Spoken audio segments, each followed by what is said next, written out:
in January of 2020. 664 subs on your YouTube. You now have 369,000 as of today, probably a little bit more based off like counter. 4,275 followers on Twitch, including during your time of having the wrench. And now you have 275,000 on Twitch as well. It's been 2.5 years, give or take, since those numbers happened, and like that's incredible growth. How did you do it? How did you grow that significantly in 2.5 years? What's the secret? Listen, that's a very flattering question. I think there's been a lot of people who have grown a lot faster than that.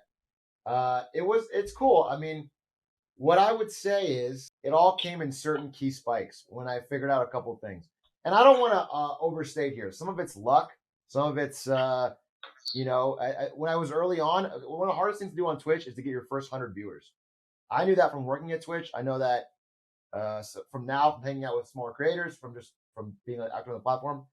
And I got the first 100 viewers simply because I was collaborating with a friend of mine, a Best Buy employee by the name of Ludwig, who became, one of the biggest streamers of all time and absolutely blew up. All right. So there's absolutely no doubt in my mind that gives you an easy start. Right.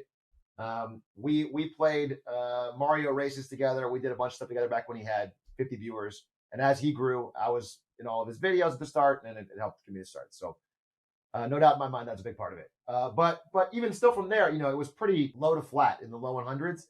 And the main thing that I think that changed my growth trajectory was, number one, was I started doing things that I first thought, you could never do on Twitch. And I want to give credit to a guy named Devin Nash. And back in 2020, 2021, I remember he would do streams on marketing and business and all kind of stuff that I'm super passionate about and interested in, but thought nobody on Twitch would ever care about.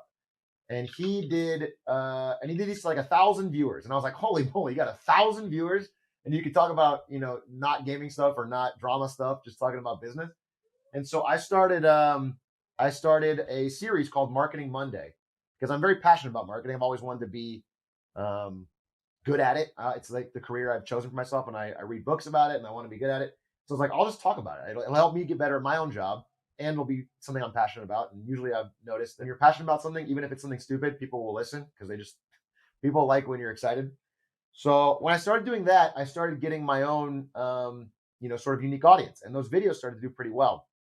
And then, so that started to get me some growth. I started to review funny ads. I started talking about marketing, and I noticed every Monday I would get this big spike in viewers. I started to get 1,000, 2,000, 2,100, and not all of them would stick around for the rest of the week, but some of them would. And so like that was my big, early growth pattern.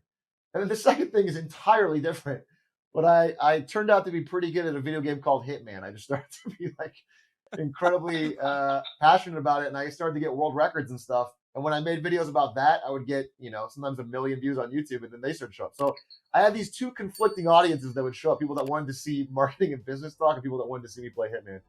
And between the two of them, I sort of forged a community, and from there, I've had a lot of fun with it. Thanks for watching Visionaries on YouTube. For more content, please subscribe to the Overcome channel.